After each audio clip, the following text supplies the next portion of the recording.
من هؤلاء السلف؟ هم الصحابة والتابعون لهم بإحسان وأئمة المسلمين كالإمام أحمد بن حنبل ومالك والشافعي وأبي حنيفة وسفيان الثوري والأوزاعي وغيرهم من أئمة المسلمين. وأشهد أن محمدا عبده ورسوله. أما بعد. So continuing then with our readings in Marḥaban Yā Dālibal of Shaykh Rabīʿ حفظه الله تعالى. We got to the section then where he said, الآن, now, these days, البدع لا تنكر. The Shaykh says, innovations these days are not rebuked. ولا تضر بأصحابها عند كثير من الناس. Many people think that innovations, they don't harm the person doing them, that it's no big deal. That is what many people, they think these days. وَوَاللَّهِ إِنَّهُ لَبَلَاءٌ عَظِيمٌ عَلَى مَنْ يَصِلُ إِلَى هَذِهِ الْحَالِ. And the Shaykh says, by Allah, it is a tremendous calamity for the one who has ended up in that kind of state where they think that innovations do not harm a person and that innovations are no big deal. وَيَصِلُ بِهِ هَوَاهُ إِلَىٰ أَلَّا يَرَى الْبِدْعَةَ تَضُرُّ بِأَصْحَابِهَا. And if that person ends up at such a level where he thinks that innovations don't affect anyone, it's not a big deal, then that is a tremendous calamity. Remember, the Prophet ﷺ used to warn against innovations every Jum'ah khutbah. Every Jum'ah khutbah, the Prophet ﷺ used to warn against innovations. Every Friday khutbah. Because he used to say, فَإِنَّ شَرَّ الْأُمُورِ مُحْدَثَاتُهَا وَكُلُّ مُحْدَثَةٍ بِدْعَةٍ وَكُلُّ بِدْعَةٍ ضَلَالَةٍ. Every Jum'ah khutbah he used to say, indeed, the most evil of affairs are the newly invented ones. And every newly invented affair is an innovation. And every innovation is a misguidance. This is very important to think about. Our religion needs two aspects. You have to call the people to Tawheed. You have to call the people to the truth, to the Haqq, to as-Sirat al-Mustaqim. But you must also warn the people against shirk and warn the people against innovation and warn the people against falsehood. If a person only calls to Tawheed and Sunnah and does not warn against shirk and bid'ah, then his da'wah will be limited and it will not be complete. For the complete da'wah, it requires both. You must call a person to the truth and you must warn them against the falsehood. Like Hudayfa radiyallahu anhu, he mentioned, كان الناس يسألون النبي صلى الله عليه وسلم عن الخير وكنت أسأله عن الشر مخافة أن يدركني أو مخافة أن أقع فيه. He said the people used to ask the Prophet sallallahu alaihi wasallam about the good things, the good actions, how to get to paradise, what to do, which actions, which deeds, الأعمال الصالحة. كانوا يسألونه عن الخير. But then he said, وَكُنْتُ أَنَا أَسْأَلُهُ عَنِ الشَّرِّ. He said, but I, Hudhayfa, I used to ask the Messenger about the evil things, not the good things. The evil things, the evil actions. Why? مَخَافَةً أَن يُدْرِكَنِي, or in the version مَخَافَةً أَنْ أَقَعَ فِيهِ,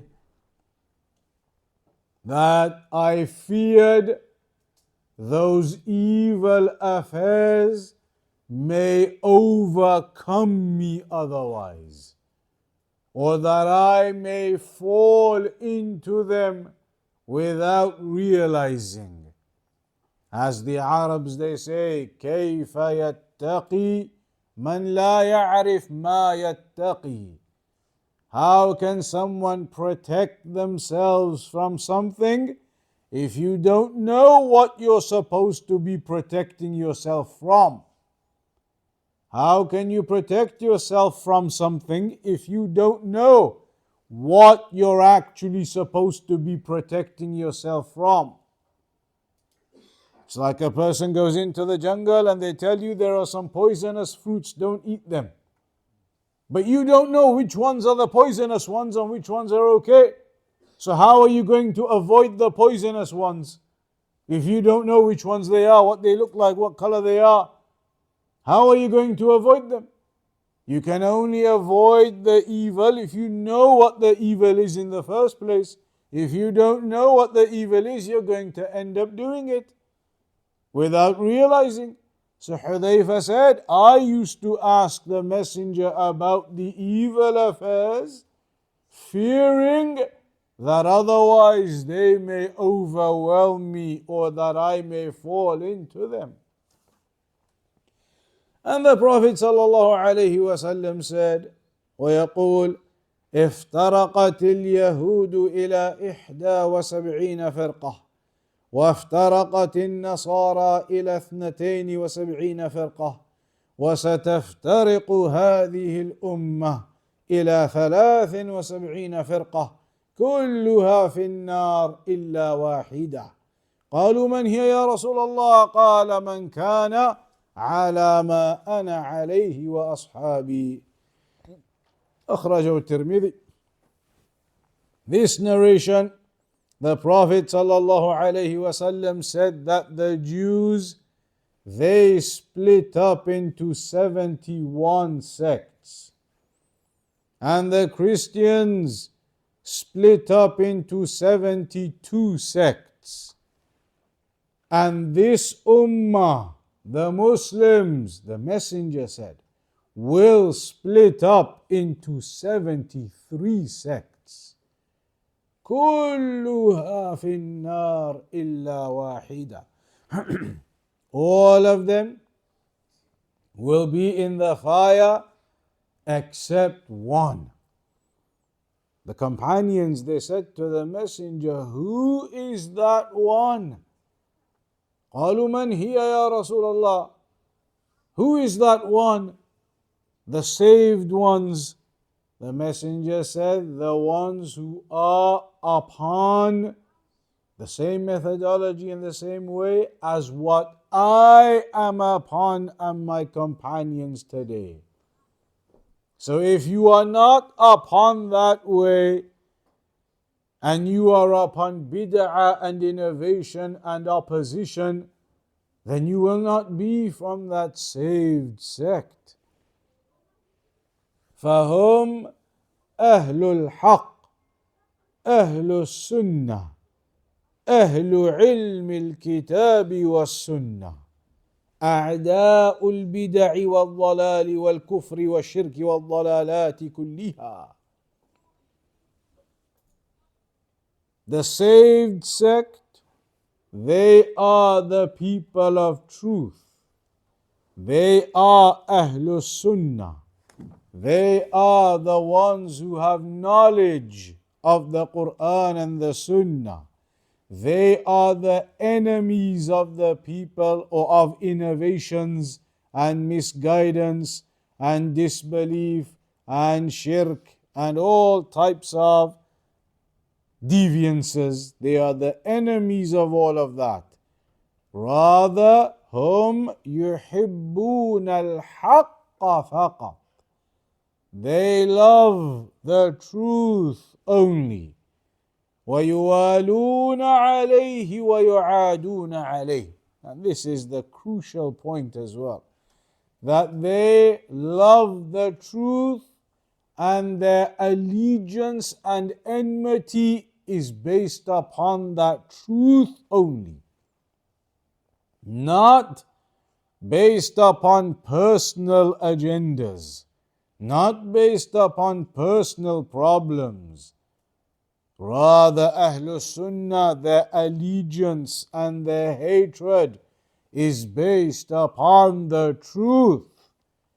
And that is why the scholars, they keep reminding us of this again and again and again.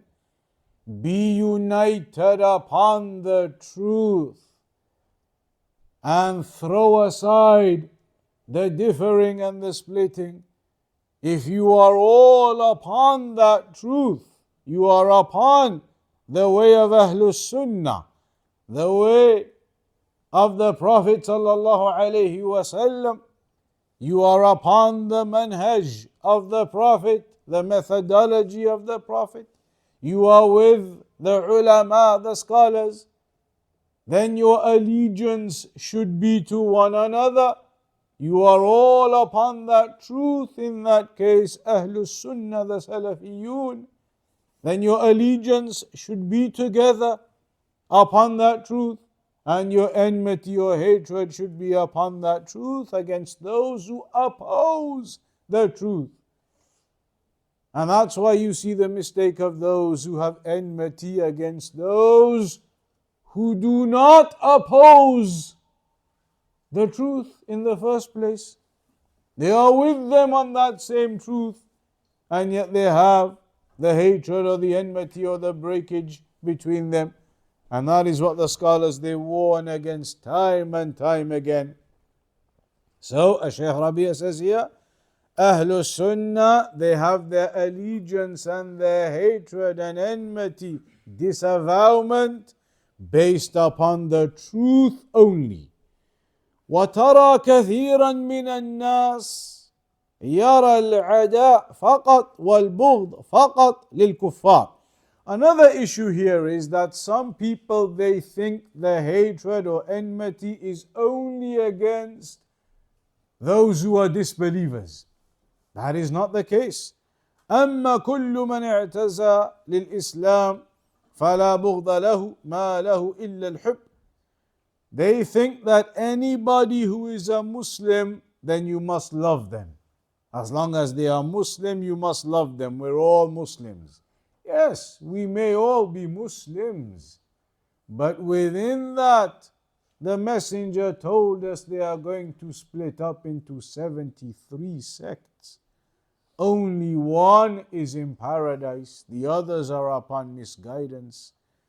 So within the Muslims, you must still have that advice to those who are misguided, and you have your allegiance to the people of Sunnah, truth, and your disavowment or hatred or enmity or lack of allegiance to those who are against the truth, against the haqq.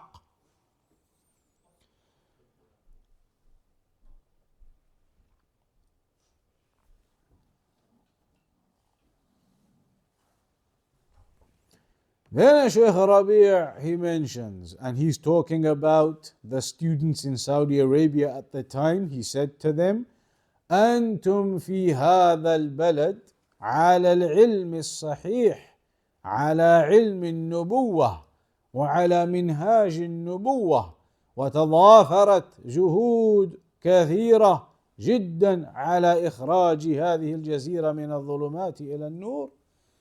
He mentions to them that you are upon the correct knowledge, upon the knowledge of prophethood, upon the methodology of the Prophet. And there are many efforts that have gone into removing this peninsula, the Arabian area, out of darkness into light. Imagine even that area, what we now call Saudi Arabia and Yemen and those areas. At the time of the Prophet ﷺ, those areas, Saudi Arabia and Yemen and those countries there, what was widespread, not even at the time of the Messenger, even just 300 years ago. What was widespread in those areas? Shirk. In Saudi Arabia, what we call Saudi now, and those countries there, shirk was widespread in those areas just 200 or 300 years ago. They used to go to the shrines and the graves and the dead people and seek intercession. And that's why 200 or 300 years ago, Shaykh Muhammad ibn Abdul Wahhab, rahimahullah ta'ala, he put in all of those efforts to clarify what Tawheed is, and to refute all of that shirk that was widespread in that area. And that was just 200-300 years ago, just barely 300 years ago. And there was shirk widespread. They used to go to the graves and they used to call upon the dead in what is now the area of Saudi Arabia and those places. So the Shaykh says many efforts went in, many efforts were made to remove the people from that darkness into light. And now you see the fruits of that. You see the fruits of that in the area now known as Saudi Arabia. Tawheed throughout the land. No shrines are allowed. No grave worship is allowed. No tombs are allowed. Purity of Tawheed in that regard. And so the Shaykh then says that the light of the correct knowledge was spread, and the light of the methodology of Salafiyya was spread. وأنشئت المدارس والجامعات لتستضيئوا بنورها. Schools and universities were set up so that you may enlighten yourselves with that knowledge from them. And they are great efforts. You look at, for example, the University of Medina. International University in Medina was set up originally 60-70 years ago, originally for foreigners, not for Saudis. That university was set up for foreign students, not for Saudis. When it first opened up, it was something like 80-90% foreign enrollments and only 10%, 15% Saudis. I don't know what the figures are now, but that's what it used to be. Majority non-Saudis from other countries, foreigners. Why did they do that? To spread Islam to the world, to bring the students for free. They pay for your flights, they pay for your accommodation, they give you money every month, 100, 200 pounds, buy your books with it, go do what you want. Everything taken care of for you for 6 years. Every year they give you return tickets free. Go back for the holidays, come back again and study. All of that to just spread Islam, to spread Tawheed. And you see the fruits of that.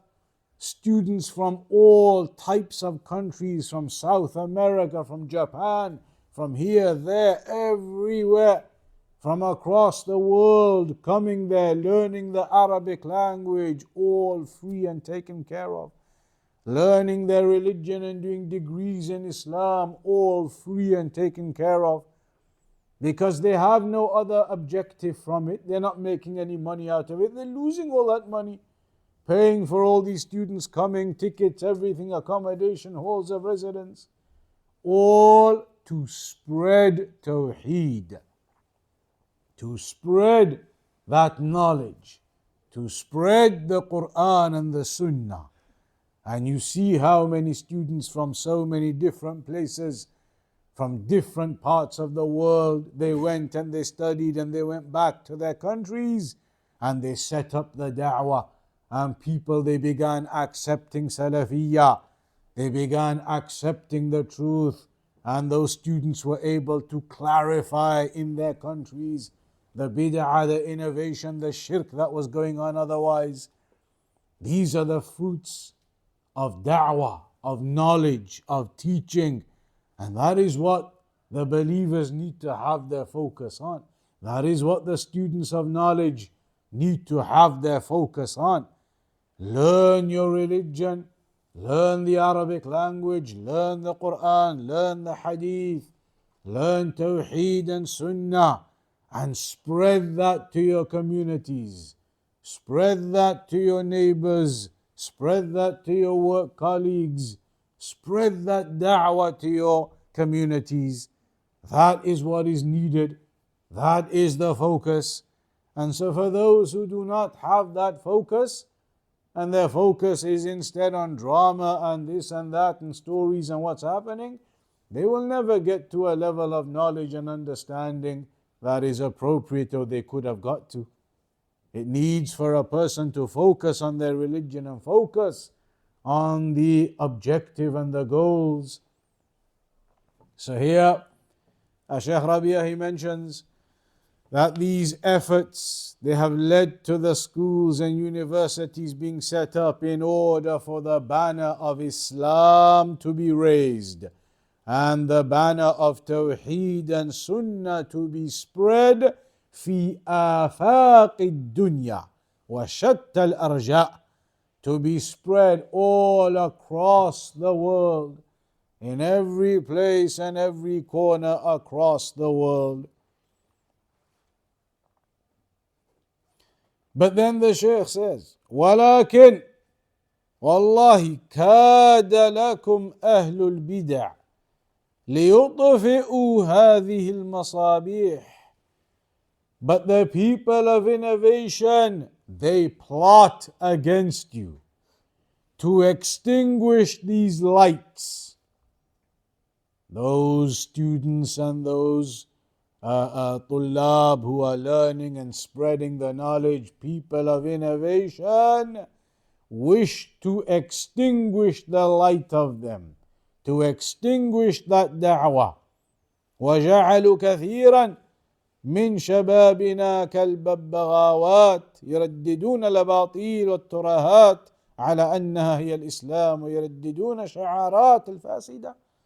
And the people of innovation, they've had an impact and they've been able to influence our youth to the extent that our youth, the Shaykh says, are like babbagawat, like parrots. They have become like parrots, that they simply repeat what they hear. They hear the misguidances, they hear the deviations, and the youth, they become like parrots, the Shaykh says. Whatever they hear, they repeat it.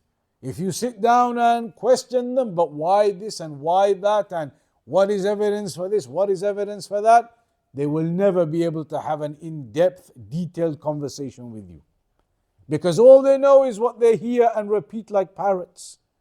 That's what the Shaykh says. Our youth have been influenced in this way, that they just sit there like parrots repeating the stories that they hear and what they find out and what the people of innovation tell them and misguidance tell them.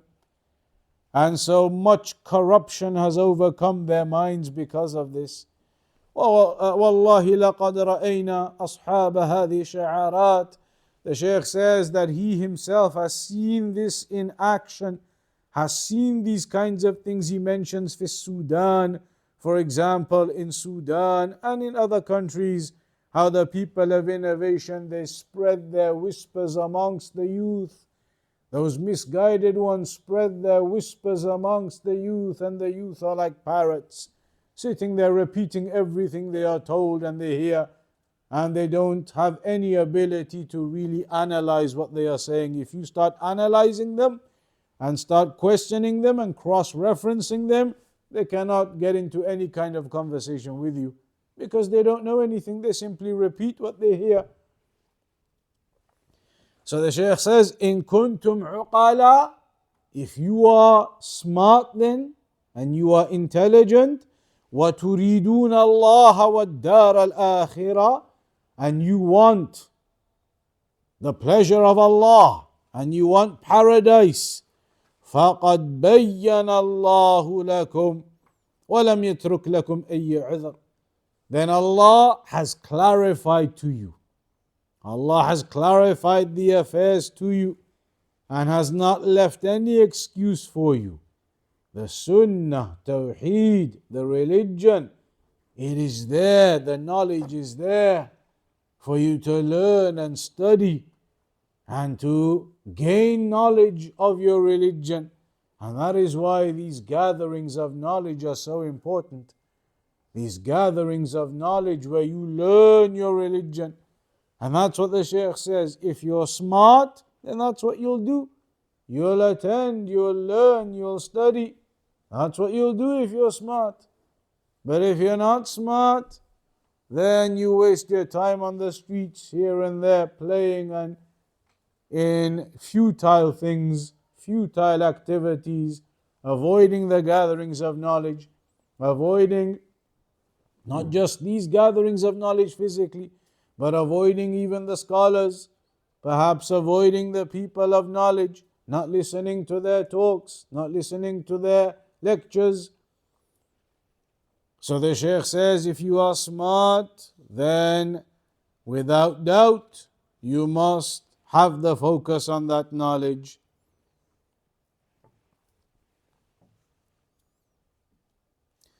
He then gives an example from a long time ago in Afghanistan when the Russians invaded. A long time ago, some decades ago now, when that happened, when the Russians invaded Afghanistan, or they attempted to invade Afghanistan, and of course the Afghanis and Muslims from other places, they went and defended Afghanistan. It was a jihad. Many of the Saudi people of knowledge who we know of were there. Many of the scholars that you hear of now, they were there at that time. They went. It was a jihad at that time. That first time, we're not talking now with the USA and these things that happened before, earlier, decades ago, when the Russians, they fought there. And the Shaykh said, when that happened, al-Jihad al-Afghani, when that happened, in that time, ذهب ضحاياه ملايين من أموال المسلمين, millions in terms of the value of the wealth of the Muslims was lost in that war. وذهب ضحاياه آلاف من شباب المسلمين, thousands of the Muslim youth were killed in that. ضحايا قتلوا, sacrificial lambs, they were killed. وضحايا انحرفوا إلى التكفير والفتن والتفجير وما شابه. But there were also many during that time who deviated, and they went into extremism. They went into extremism in declaring Muslims to be kuffar, takfir of the believers, and they went into extremism with trials and tribulations and going into bombings and all types of affairs beyond the boundaries of our religion. Many went into that misguidance at that time. And that was all because of the people of innovation exploiting that opportunity at the time. Exploiting that opportunity to get those youth who then sit like parrots and accept whatever is fed to them. So he says, that's why it is important for us to busy ourselves with knowledge. نريد الآن أن تستغلوا علم فقه الواقع وتطبقوه في هذه الأيام. Shaykh says, think about what happens in different places, like what happened in Afghanistan and what happens in other countries and places. Think about those things and then apply it. See how people become misguided. See how the innovations they spread, and stop that in your own communities through knowledge, through understanding. Because without knowledge of this religion, then we are living our lives as juhal, as ignorant ones. And we need to be living our lives not upon jahl, but upon understanding of who we're worshipping, why we are worshipping him, what is the benefit behind that, and what is the purpose behind that, and who is our Lord. To have knowledge of these affairs. So then the Shaykh, he talks about these affairs, and then he says, talking about how all these innovations have spread and deviances have spread amongst the youth, he says, أَيْنَ عُقُولُكُمْ يَا شَبَابَنَا? Where are your minds, our youth? Where are your minds? These are the words of the Shaykh. He says, أَيْنَ عُقُولُكُمْ يَا شَبَابَنَا? Where are your minds, our youth? وَأَيْنَ الْعَقِيدَةَ السَّلَفِيَّةِ? And where is the Salafi aqidah? وَأَيْنَ الْمَنْهَجُ السَّلَفِي? And where is the Salafi methodology? وأين الموازين الصحيحة التي نزن بها الأشخاص? Where are the correct and balanced weighing scales, the just criteria that we judge people upon? Where's that gone? Because now people judge others not upon some correct criteria that you should have, but upon their desires and upon their own made up criteria. That you should do this and do that, but he doesn't do this and you don't do that and they don't do this. Make up your own criteria and judge people. Wrong. Shaykh says, where is the real balance, the criteria of the Quran and the Sunnah to judge people upon? وَالْمَبَادِئ, and the correct criteria to judge the principles of the people upon. They'll come to you and say, but his principle is XYZ. But then who told you that is wrong in the first place? What are you judging these principles upon? You need to judge them upon the Quran and the Sunnah, the correct weighing scale. وَالْعَقَائِدِ, judging the aqidah of the people upon what? It needs to be upon the weighing scale that is legitimate and correct. وَالْمَنَاهِجِ, and the manhaj of a person, the methodology of a person, it is being judged upon what? The Shaykh says, where is the real weighing scale that you should be using? The real balance, the real criteria of Ahlul Sunnah. That is what we judge principles upon, judge people upon, judge the methodology upon, not upon our desires.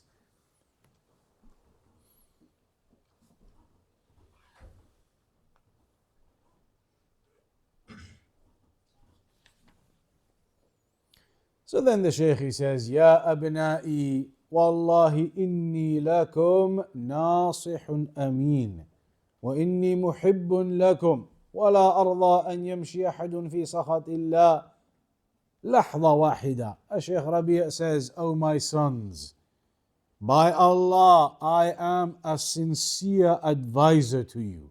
I'm advising you sincerely, he says, and I love you.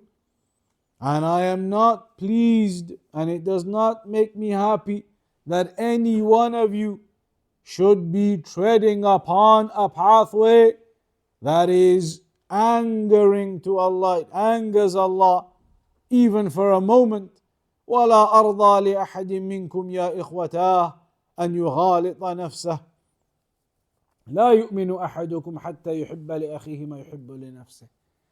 So he mentions that, my sons, I am sincerely advising you, and I am the one who loves you, and I do not find it pleasing that anybody should be doing something that angers Allah subhanahu wa ta'ala, and even for a moment.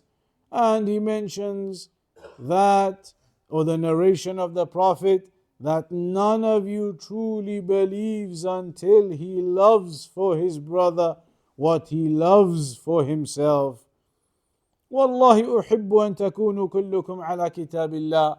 He says, I love that all of you should be upon the book of Allah, وَعَلَى سُنَّةِ رَسُولِ اللَّهِ, and upon the sunnah of the Messenger of Allah, وعلى منهج الرسول وأبي بكر وعمر وعثمان وعلي ومالك والأوزاعي والثوري والحمادين وأحمد بن حنبل وشافعي وأئمة الإسلام.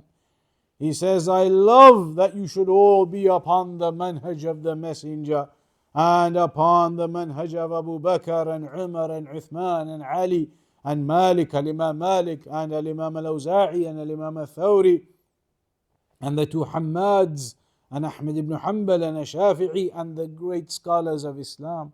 I love that you should all be upon that methodology, upon correct aqeedah, upon sound methodology, and upon allegiance and enmity that is correct and valid upon the truth. And that is what a person should love for his brothers. You love for your brothers that everybody should be upon the truth. Everybody should be guided to that correct methodology. Love for your brother what you love for yourself. And it is a great shame that so many people, they fail to understand these basic points. They fail to understand these basic pieces of advice from the great scholars, the likes of Shaykh Rabīʿ, حفظه ta'ala. We'll have to cut it short there today.